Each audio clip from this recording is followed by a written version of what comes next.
Indefinite pronouns in Italia. Italian उच्चारण, हिंदी अर्थ। qualcosa कुछ, qualcuno कोई, qualche तनिक,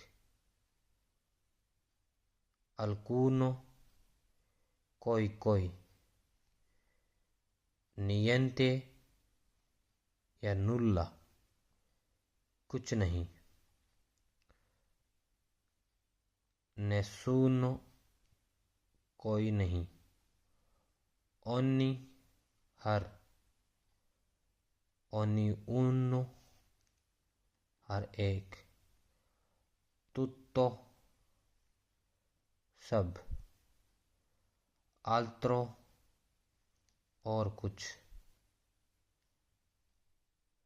altrui किसी और का,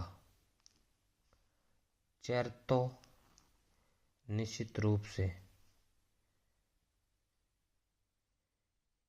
chiunque कोई भी,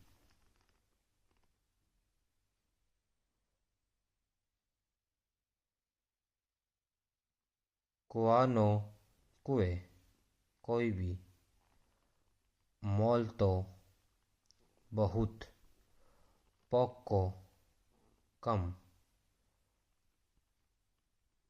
tanto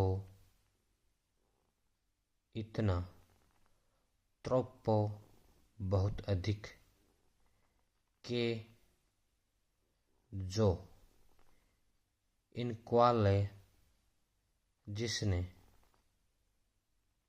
il cui जिसके, की जिसे, che cosa क्या, quale कौन सा, quanto कितना।